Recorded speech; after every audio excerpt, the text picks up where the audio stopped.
Ladies and gentlemen, 1994 Mazda RX-7, and goddamn, if you guys have seen my prior video, you know I love these cars. One of, if not the most beautiful Japanese car from the 1990s. Now, Mazda's philosophy on the RX-7 was actually quite different from a lot of its contemporaries. If you look at the 300ZX, or the Toyota Supra, or the Mitsubishi 3000 GT VR4, those were all very tech-focused, very heavy. Supra, of course, being much more GT, this being much more sports car. They were going light, they were going focused driver experience with this. This weighs around 700 to 1,000 pounds less than those other vehicles. This is right around 2,700 pounds. Now, this example has been very tastefully modified by the owner, Max. Very much a JDM spec. We have these Spirit R wheels coming straight from Japan, as well as the Spirit R bucket seats that you're going to see once we get inside. And of course, also the OEM wing coming straight from Japan. We're on Öhlins FB spec DFVs from Sakebomb, long stroke, and no power steering. Normally they are hydraulic, but here we have a manual unassisted rack, and also no AC. And part of the reason is because in Japan, obviously right-hand drive vehicles, just the positioning of the AC units and such are for right-hand drive vehicles when you get replacement parts from Japan, so can't make that work here with the left-hand drive. And just like the 99 spec rear wing, we got the 99 spec front bumper as well. But now I'm going to tell you how she drives. Gotta love that the door handles are up here right by the window. Gives you that very sleek line here, doesn't break up the curves at all. Gorgeous interior with this red. He did also get an aftermarket throttle pedal that's a little bit wider. He said it's going to help with heel toe.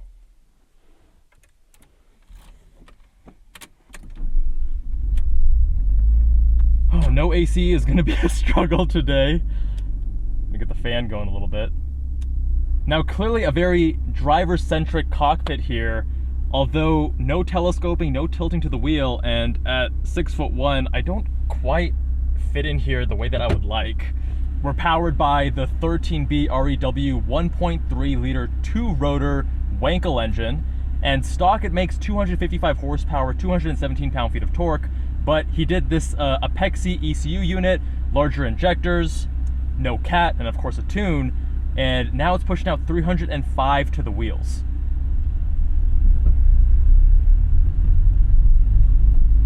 Got this Momo wheel, which is why the airbag warning is going off.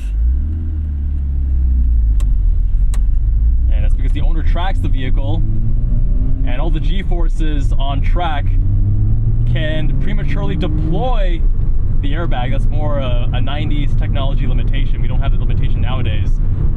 Yeah, right, the seating position is definitely not ideal. Let's try to adjust. To get the legs happy, I'm then sitting so far back that my arms are really stretched out. And then also the steering was a little bit too low. It's cutting off a bit of the top of the tack.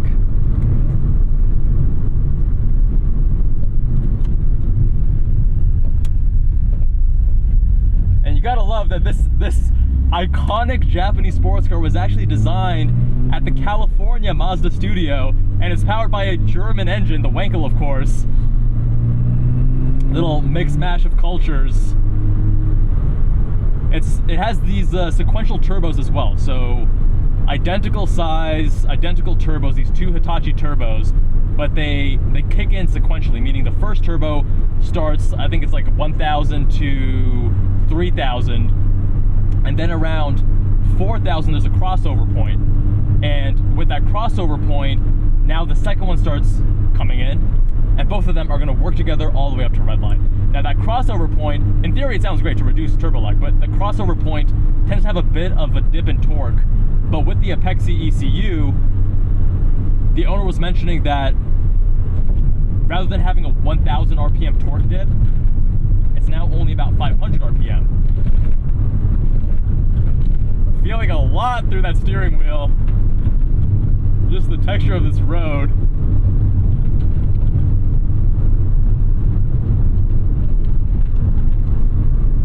I do love manual steering. I don't mind it being a little bit heavy.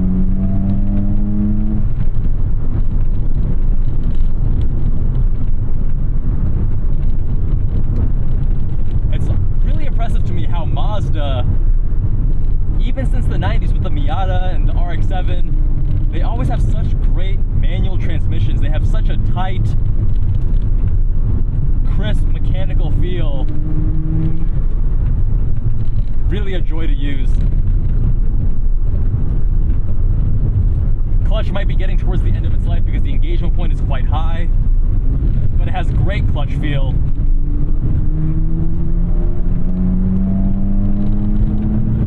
Five-speed manual with a Torsen LSD comes standard. Although, believe it or not, you can get these with an automatic. Obviously not very common.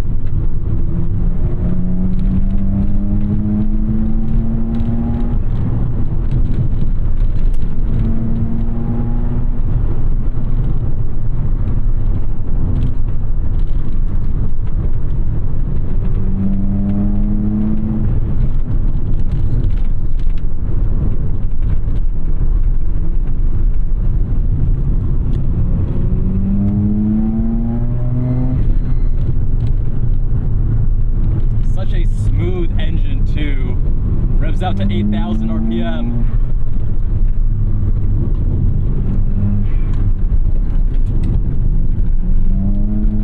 Yeah, this is a car that,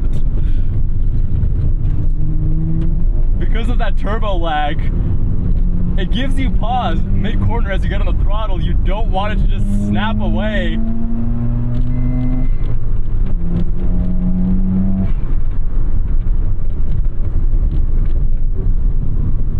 Still not quite used to the throttle response. It's requiring a little bit more. I keep under revving it on the downshifts. Got to give it a bit more of a jab.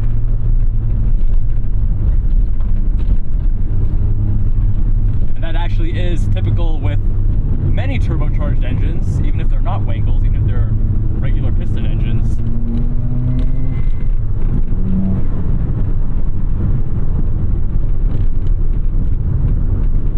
Now the other RX-7s that came before it, the FC notably, which we all, of course, idolize because of Initial D, they had turbocharged models, and those turbocharged models were an upper trim, relatively rare. With the FD, they all came turbocharged as standard.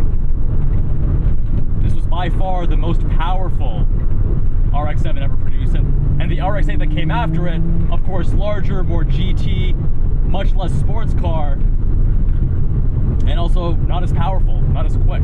They focus much more on fuel efficiency and emissions, things like that, of course, with the whole landscape of vehicles changing.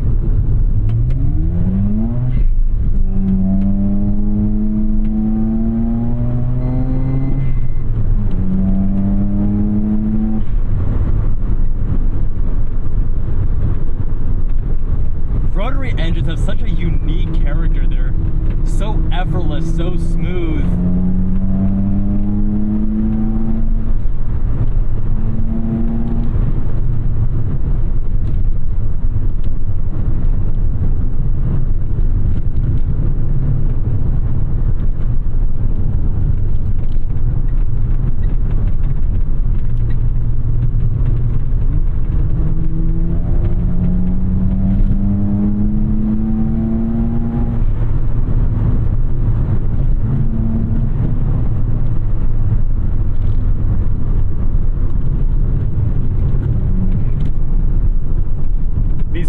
Make for a comfortable ride. Although the overall chassis feel, you're getting a good amount of communication, but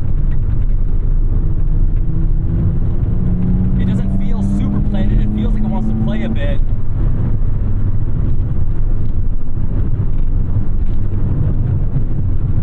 And as I'm sure you guys can hear, there are squeaks and rattles. And that's part of the charm with a car like this. The biggest thing that gives me pause is just the turbo lag. Because when you have a car that's willing to play and dance with you, but it has turbo lag, it's a lot harder to get to that razor edge where you're playing with rotation and such. And there have been a few corners here where we can get the car to wiggle a bit, but I don't want to test my luck.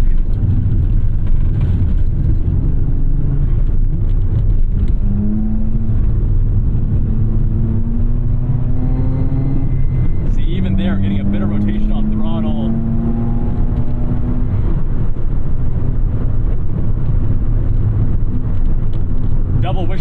all four corners. Mazda wasn't messing around with this car. I've yet to drive some of those other Japanese contemporaries that I was mentioning earlier, but this recipe,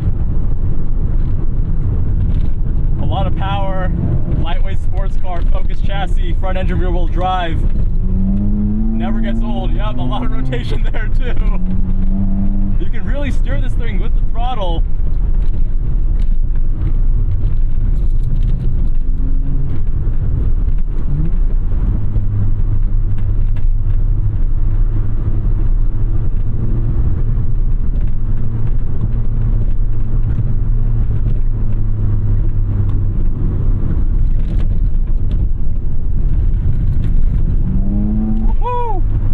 There it is.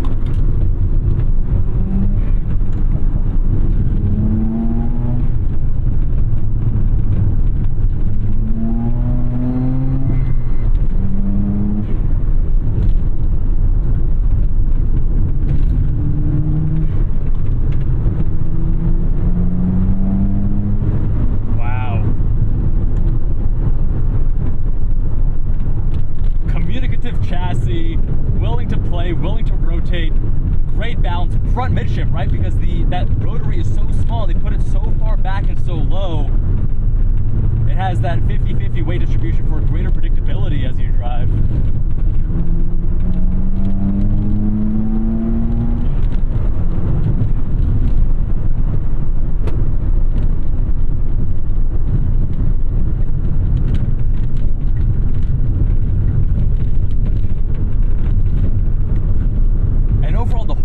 This example in particular feels very cohesive.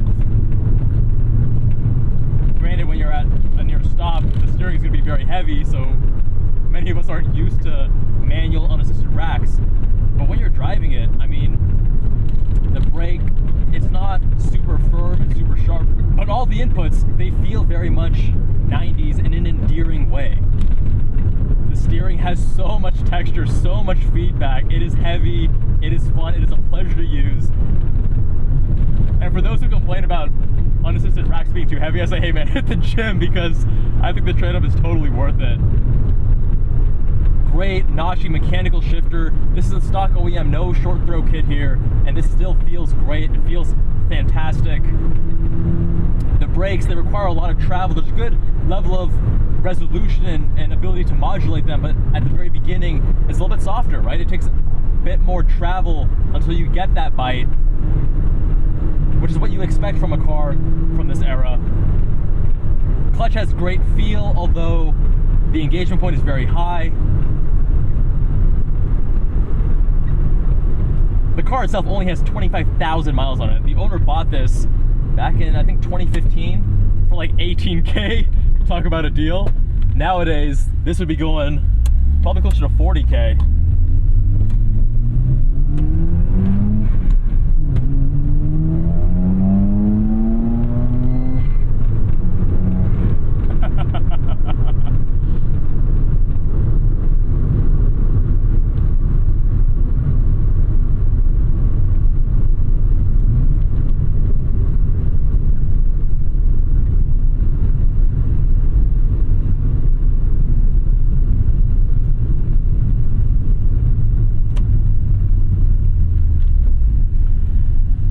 There's my Miata. Mazda has, as you guys can see, I'm clearly a Mazda fanboy. I got the Miata, I got the CX-50. I love the RX-7s, the FC, the FD. We'll link the other examples that I've reviewed down in the description. These cars are just so unique. I personally probably wouldn't own a rotary engine vehicle because of the maintenance and the, when things go wrong. The owner did rebuild the whole engine, and it's a stock engine, hasn't been replaced. It's actually good to redline them, to push them hard. Good for the apex seals and carbon deposits and all that stuff. And I like the way this one is set up. He does have a square setup of RE71Rs for track use, but these, we had 235 Dunlops in the front, 255 Dunlops in the rear, lower grip all seasons, and it makes for a very playful driving experience when you're on the street, which I enjoy. I think that's part of the fun. My friends, let me know what you think of the Mazda RX-7 FD with a comment down below. And if you want your car reviewed, visit us on jabalandcars.com. fill out the form on the homepage. We'll be in touch. Much love, and I'll see you guys in that next one.